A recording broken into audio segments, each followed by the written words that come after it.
It's really easy to get bogged down in grief. It's really easy to say, why me? Why her? Why does any of this happen? And I can't say that those questions don't cross your mind at times. Vasudevasutam devam Kansujanuramardanam Devaki Paramanandam Krishnam Vandev Jagadguram. Hi, and welcome to Geeta Girl. My name is Sharmila, and the Geeta Girl podcast is about how to live skillfully and be your best self by using the advice in the Bhagavad Gita. Jai Sri Krishna, Shaila. Jai Shri Krishna, Sharmila.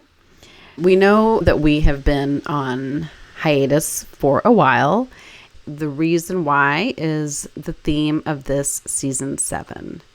This podcast is a personal one for me specifically right now in this time of my life because it's about dealing with loss and lessons learned taking care of someone you love who is sick. I lost my cousin Shalini after her 3-year battle with a very aggressive cancer on January 4th of this year. This season 7 of Geeta Girl focuses on the lessons that I learned going through this very difficult journey.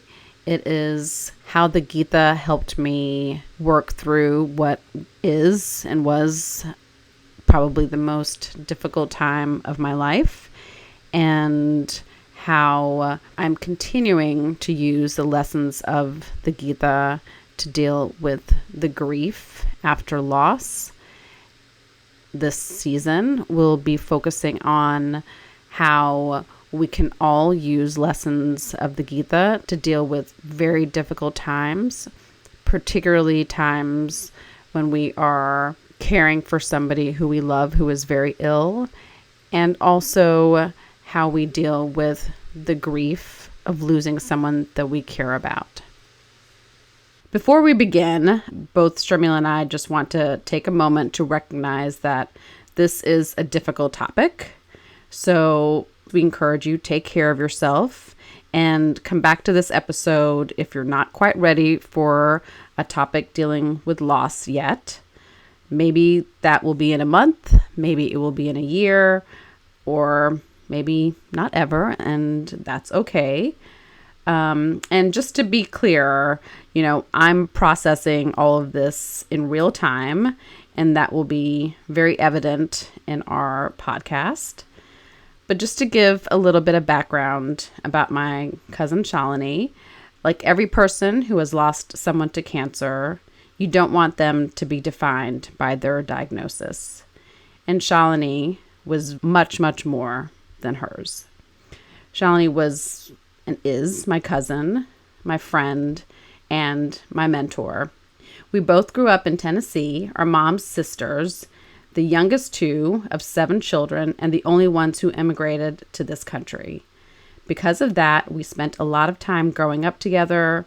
My sister, her older brother, and I spent countless lazy summer days together, playing cards with our cousins on trips to India, watching James Bond movies, slipping and sliding on the hills of their Nashville home, and we spent Thanksgivings and Christmases together as well. She was in law school at Emory while I lived in Atlanta, and then after we moved to New York, she made the move, wanting a change and wanting to be closer to family. She lived 3 blocks away from me in Brooklyn. My kids have no memory of life without Chickama. In Kannada, Chickama means little mom, and she was an absolute second mom to all of her nieces and nephews. While in Brooklyn, she never missed a guitar recital or a dance performance. She had advice for the middle school friend drama and words of encouragement during college applications. She was known by our whole family and all of her friends as bluntly honest in her advice, but her delivery was always loving. Our kids never had a bigger cheerleader. After her diagnosis in January of 2023, she moved in with us in Brooklyn and lived with us for a year and a half, all the while going through 2 surgeries, chemo, and radiation. Throughout this whole experience, she was optimistic and expressed daily gratitude for family, friends who called her constantly. She was thankful for her incredible medical team, thankful for the fact that she had good insurance. We celebrated the good news together and cried when the news wasn't so great. We lost her on January 4th of this year, and none of us will ever be the same. But there are lessons to learn all the time, and maybe especially the most difficult times. This is the first podcast of season 7, and the whole podcast series will be about navigating difficult challenges, caring for someone you love deeply when they're ill, and also what the Geeta teaches us about dealing with the passing of a loved one. This is my most personal podcast, but I know my story isn't unique, and I hope these lessons that I continue to learn every day will also help many of you. Thank you, Shayla, for spearheading this season and having the courage to talk about Shalini and everything you learnt from the experience of looking after her. I know that it's not easy for you, and I also want to recognize that dealing with somebody who is ill or dealing with any challenging and difficult circumstances in our life, each circumstance, each person, each challenge is different and has a very different, profound heartbreak that goes with it. So in no way do we at Geeta Girl think that it's a one-size-fits-all. We just want to share with you what Shayla learned and the lessons from the Geeta, so maybe it can be of some use. All of us at Geeta Girl, our thoughts and prayers go out to anyone who is going through any sort of challenge in their lives. Sharmila and I have talked many times over the past few years about there are no accidents in terms of timing, and I feel so strongly that the lessons of the Geeta came into my life for many reasons, but really also to support myself and my family through this incredibly difficult time. So I wanted to take this opportunity in these next few podcasts to share the lessons I learned from the Geeta and also the lessons that Shalini taught us that were exceptionally reflective of all these lessons in the Geeta. That's how she always lived her life. And I hope that the lessons we learned can be helpful to someone else. And talking about this, while difficult, is also still helpful for me as I kind of process what we've been through for the past 3 years. But I also think it's a really wonderful way to honor Shalini, who was a life coach and devoted her entire life to helping others, giving people the skills to transform their own lives. And so I think this is a real dedication to her spirit as well. We'll be talking about the lessons that we learned and which verses and mindsets in the Geeta that they relate to, and the skills we used to get through what was an impossibly difficult time. Thank you, Shayla. I know it's been a tough 3 years for you, and now that Shalini has moved on to the realm that's beyond life on this plane, I really am so grateful to you for sharing these lessons from behalf of myself and all our listeners.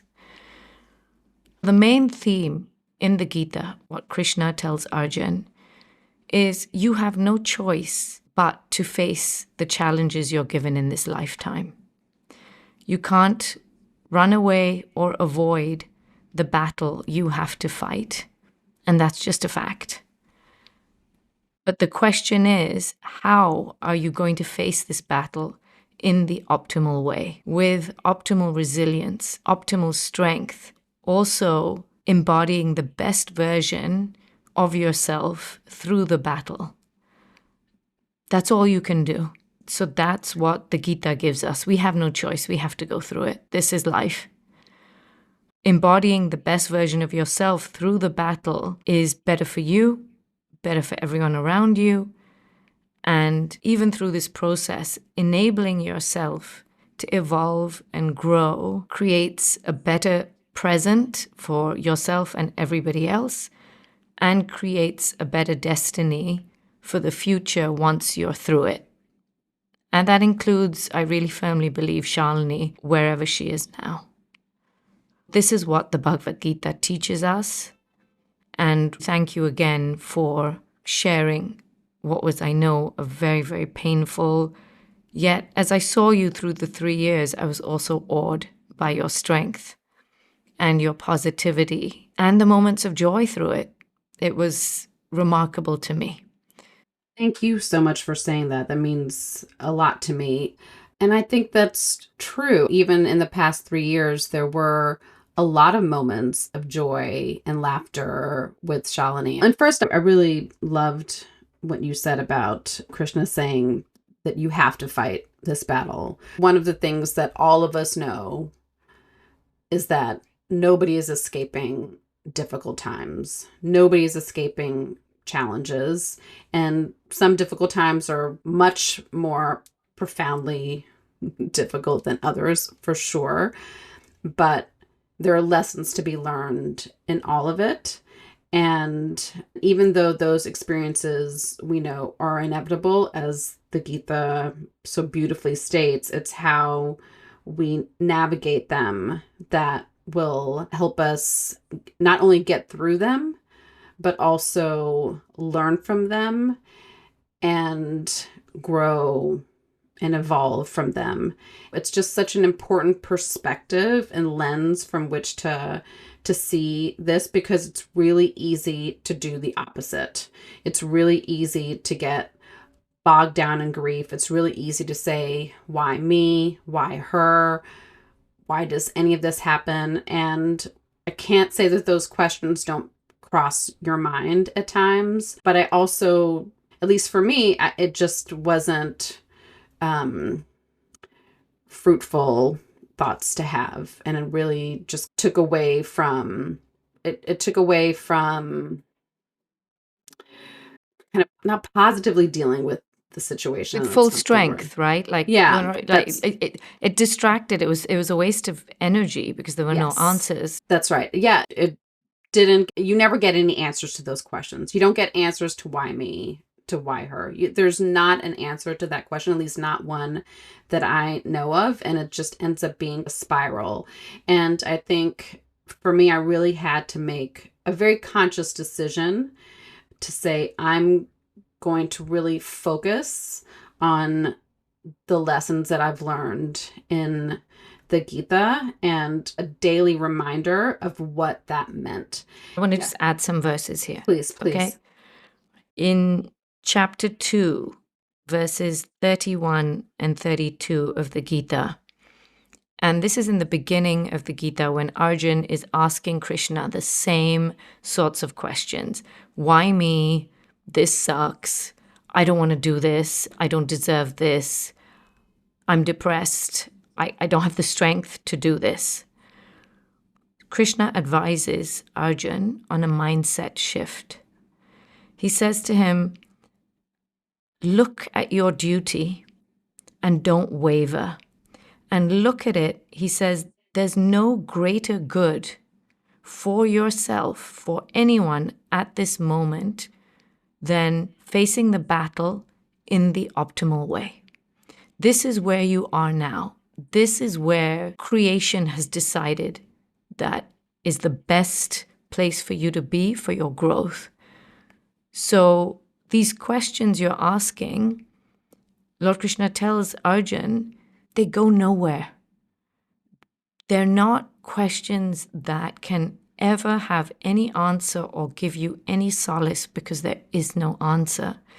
The mindset shift that Krishna recommends, he says, instead of viewing this as bad luck or whatever negative that you want to label it as, he says, why don't you view this as an unsolicited opportunity for your optimal growth? This is an opportunity for me to grow in so many different ways. the only other alternative is that you don't face your challenge in the optimal way. And Krishna says, in that way, you're only bringing yourself down. Yes. Ram Dass, who is an amazing spiritual teacher, he says, rather than looking at your burdens, your challenges, rather than trying to rationalize why this happened, he said, just think to yourself, it's a heavy curriculum right now. I'm in school. It's just a course with a very heavy curriculum this time round. Yeah. Rather than try and wasting the energy, like you said, Shayla, spiraling, he says, it's just a heavy curriculum. Which, again, I know is easy to say for somebody who's not in it. But when you're in it, these thoughts don't help you. They don't. So, yeah. So the mindset shift, Krishna, he even goes further. He says, view it as an open door to heaven. Not necessarily that you're going to die and go to heaven, but the concept of heaven and hell in Hinduism is very different than the concept of heaven and hell in the Western traditions. When you evolve, you create a better version of you, and your external world always reflects your internal world. So if you are stronger, kinder, more compassionate, more resilient, then you create that world around yourself in the moment and that destiny in the future. So in Hinduism, we view heaven and hell on this plane. Heaven is a situation where you're surrounded by kindness, by compassion, by love. And hell is where you're surrounded by perseveration, hate, loathing. So Krishna, when he says open door to heaven, yes, the interpretation that I'm going to pass from this plane and have a better future, better karmic future, yes, that is for sure. That also exists.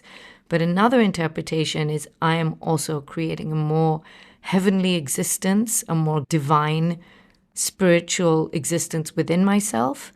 Therefore, I'm creating that atmosphere and that world around me too.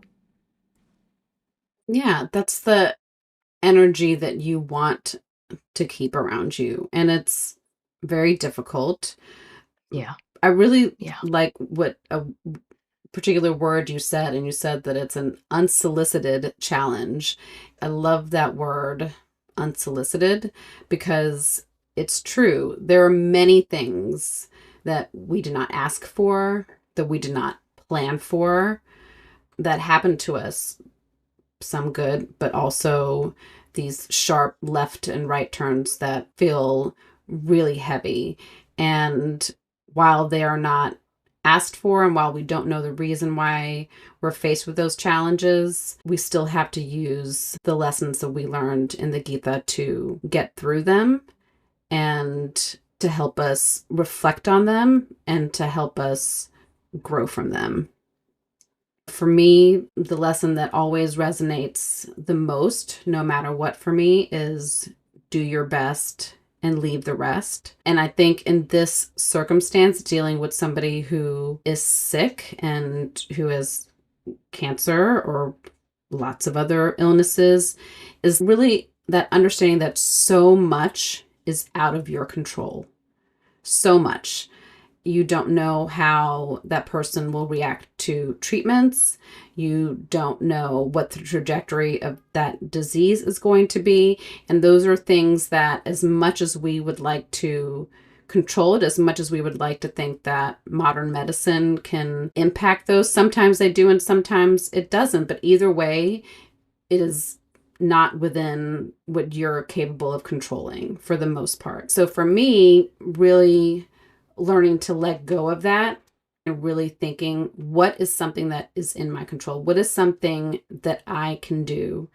And my role for Shalini was that of big sister. You know, I've always had that role for her, and I really took that on. That was something that I knew that I could do well. That role of big sister, that role of caretaker. I wasn't a medical professional. That was my sister, who gave incredible advice about her care and helped translate a lot of what the physicians were telling us. That wasn't my role, but what I could do, particularly since she lived with us, was to make her comfortable, listen to her.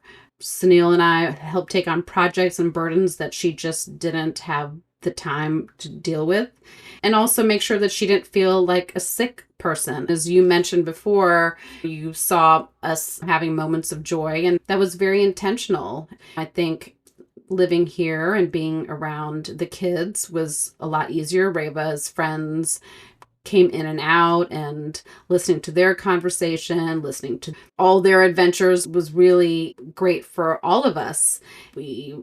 I hate to admit it, we watched a lot of Real Housewives together.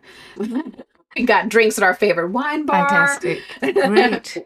We did a lot of gossiping. I don't know what Krishna's views on all of those behaviors would be, but I think I really very quickly realized what my role would be and just try to narrowly focus on that when I could. And that really helped me to feel more in control of of a situation rather, where the future was a little bit murky, to be very frank. As we've talked about in this podcast many, many times before, one of the main teachings from the Gita is in chapter 2, verse 47, where Lord Krishna says that all you can control is your effort. That's all you can control. Your optimal effort, your best, most positive, inputs. And the rest is out of your control. Krishna says that do your best, leave the rest, prevents us from analysis paralysis. When you do your best, leave the rest, and you let go of all the billions and trillions of potential outcomes, right? And all those ruminations, then you prevent yourself from going into analysis paralysis. Absolutely. In chapter 2, verse 41, Krishna goes on to say, in this blessed path, when you do your best, leave the rest, the intellect is resolute and one-pointed.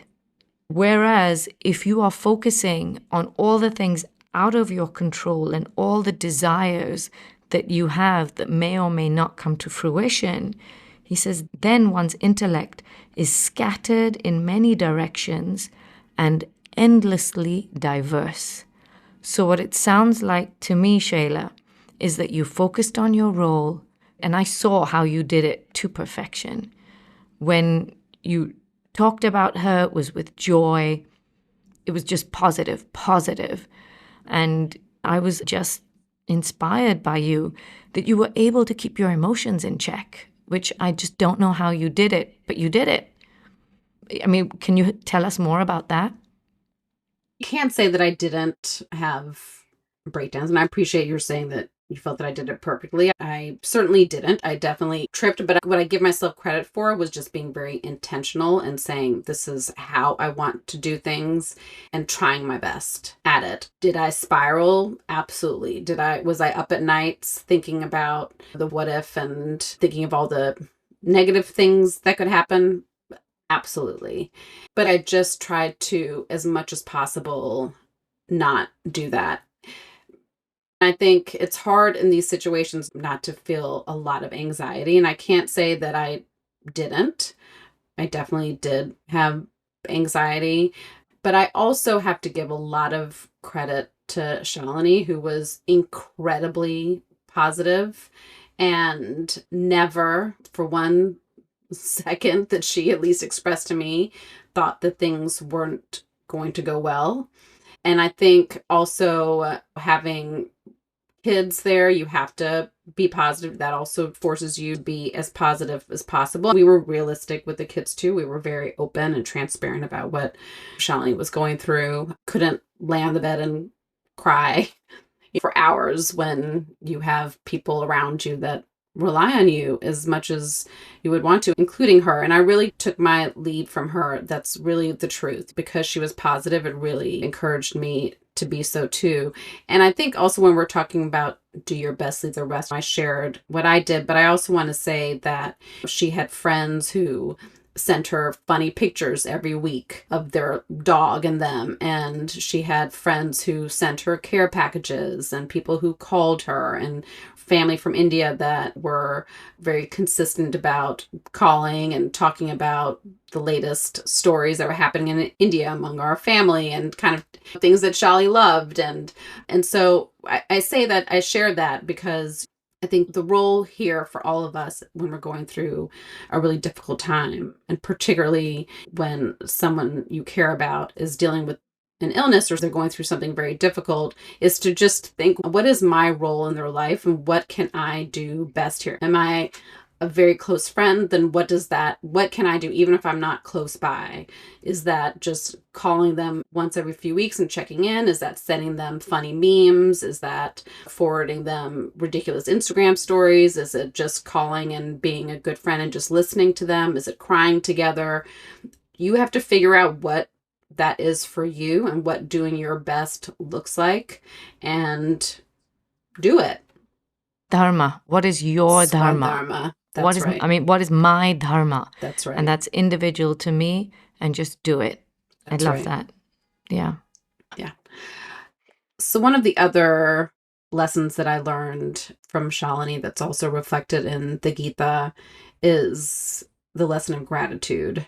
And I begrudgingly came there and acknowledged gratitude, but Shalini has had a practice of gratitude for years, for 20 plus years. And every morning she wrote in her gratitude journal, and she always reminded me, even before this, and my kids about things that they should be grateful for in their life and to come from a place of gratitude. Whenever there was a challenge or a difficulty, she always reminded us to come from a place where, to remember the things that we had and also remember the positive things we had in our life, such as people and friends to get us through a challenging time. She didn't ever discard and say, no, you're not going through a difficult time. But she said, just reflect on the things that you have within you and outside of you to get you through this time. And so once again, I really took that lesson from her. One of the things that she and I always talked about, the concept that things happen to you when you need it the most. And people show up for you when you need it the most. You have to keep your eyes open for these little miracles that occur all the time. At times when you really need it. Some examples that she always shared was when she first had symptoms right before her diagnosis, her sister-in-law happened to come over and recognize that she was in distress and called 911, and she was able to get to the hospital, and her sister-in-law wasn't supposed to be there then, but happened to be. Another example is that my sister is an MD, also the smartest physician I know, and could help us sift through information and make it tangible and easy to understand, and that we lived close to her. And so all of these things are gifts that she recognized daily, really helped her get through this really difficult time. I have really learned to keep my eyes open and my heart open for all of those blessings in life. The blessing of being in a family that's very close and loving, who can help each other get through this really difficult time. Blessings of having lived in the same city as her so that we could spend this time all these years with her, but particularly these last few years. And just in general, just learning how to live now with more gratitude. I will always be grateful of aging. I'm not going to complain about getting older anymore. It's a gift to get older. I'll be grateful of every wrinkle, every achy joint that signals getting older. I'm going to be grateful for all of it. Grateful to spend time with family, grateful for time with friends, and just won't take those things for granted.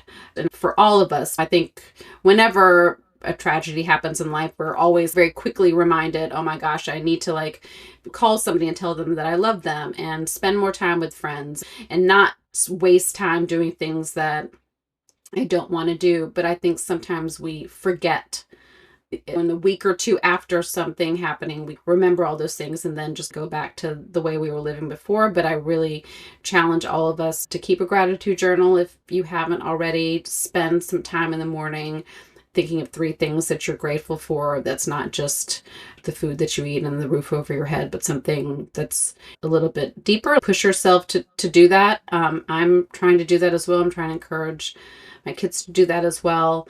Just that exercise of gratitude that Shalini had. Like I said, she had that journal, and while she made herself have that exercise of writing it, it was more than just an exercise. It was the way she started looking at everything through a lens of gratitude. It was more than just the 15 minutes in the morning of writing something down.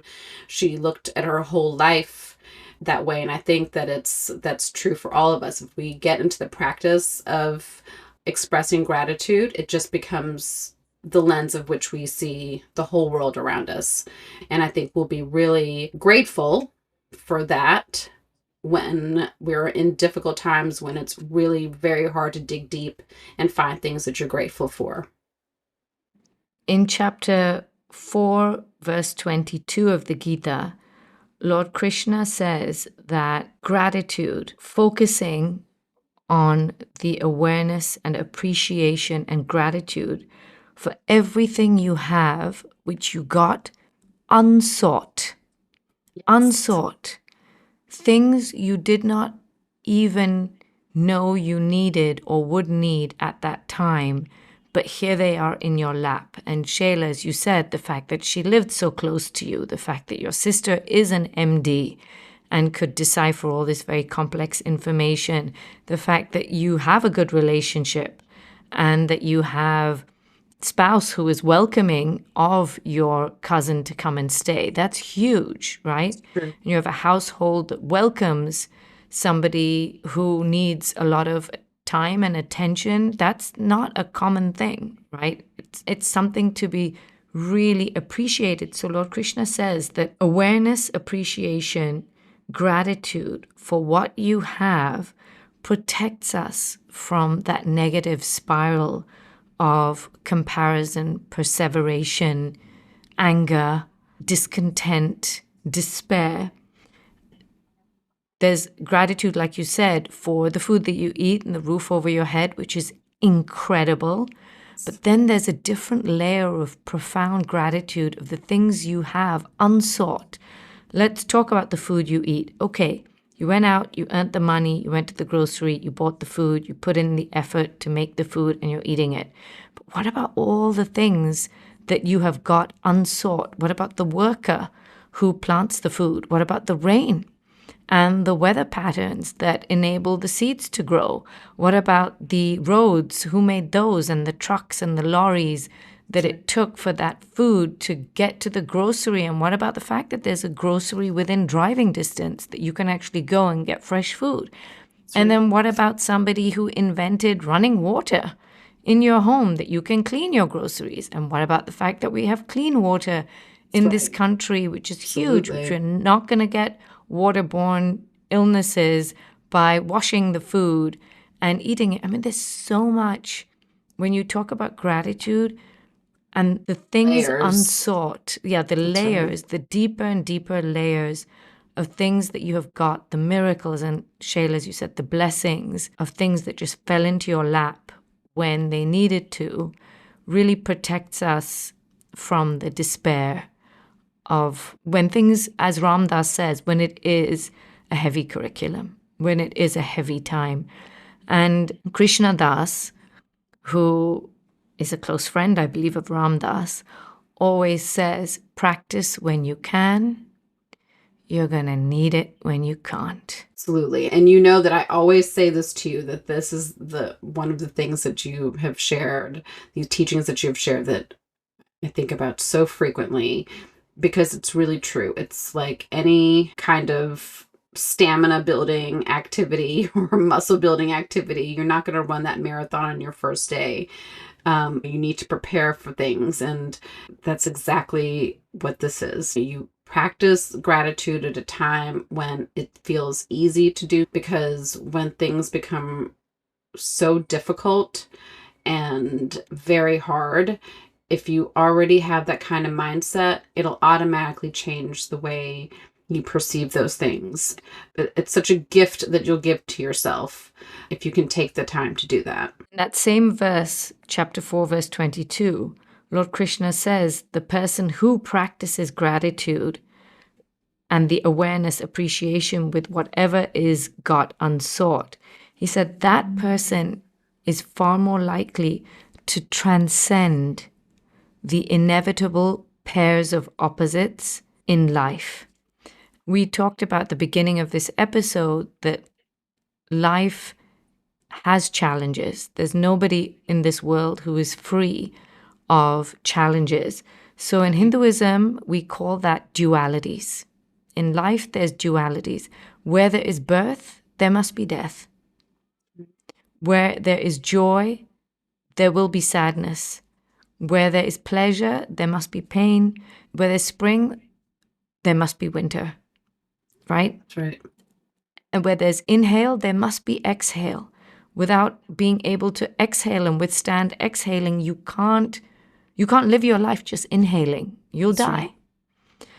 This is the natural course of life: joy, grief, pleasure, pain, victory, defeat. And in fact, the Buddhists believe that you need the grief, you need the discomfort, you need the failures to be able to fully appreciate the success. Yes. Then even Hinduism as well has a concept that this is, everything is all for your growth. Joy, great, you're enjoying the joy. But pain is pushing you, is where you learn, is where you grow, and then can experience the next high of the joy. Okay? But we'll talk more about dualities in another episode in this series.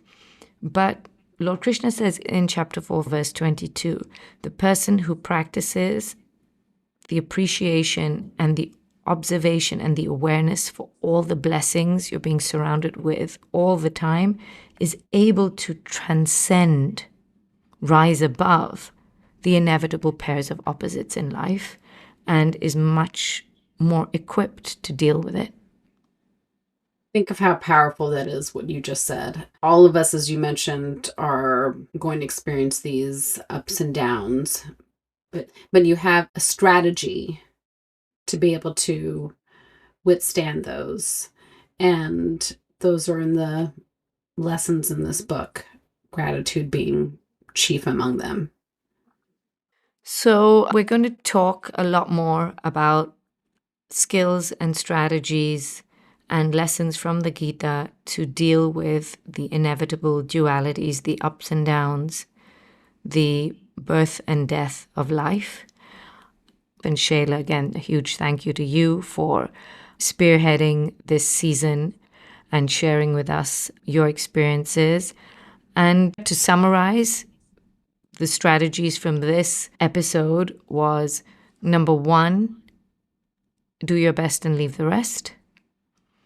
Number 2, focus on what your role is, your swadharma. That's right. And do it. And number 3, gratitude. That's right. And as Sharmila mentioned, over the next few episodes, we'll be talking about other lessons learned while living with and experiencing someone who you love going through illness, in this case. And then we'll also talk about grief and what the Gita shares with us about dealing with loss and dealing with grief. I can't say there's lessons learned there because I haven't learned them yet. Okay, so thank you as always for tuning in. Sorry we've been offline for a little while, but we're very happy to be back. And may you be healthy, may you be happy, and may you practice and always embody the highest, most divine version of yourself. We're alongside you trying to do the same. As always, you can reach out to us, and you can also see us on Instagram and Facebook at Get the Girl Podcast. We look forward to connecting with you there. As always, thank you all for listening. Thank you, everyone. Jai Shri Krishna. Jai Shri Krishna. Vasudeva Sutam Devam Kansujanuramardanam Devaki Paramanandam Krishnam Vandev Jagadguram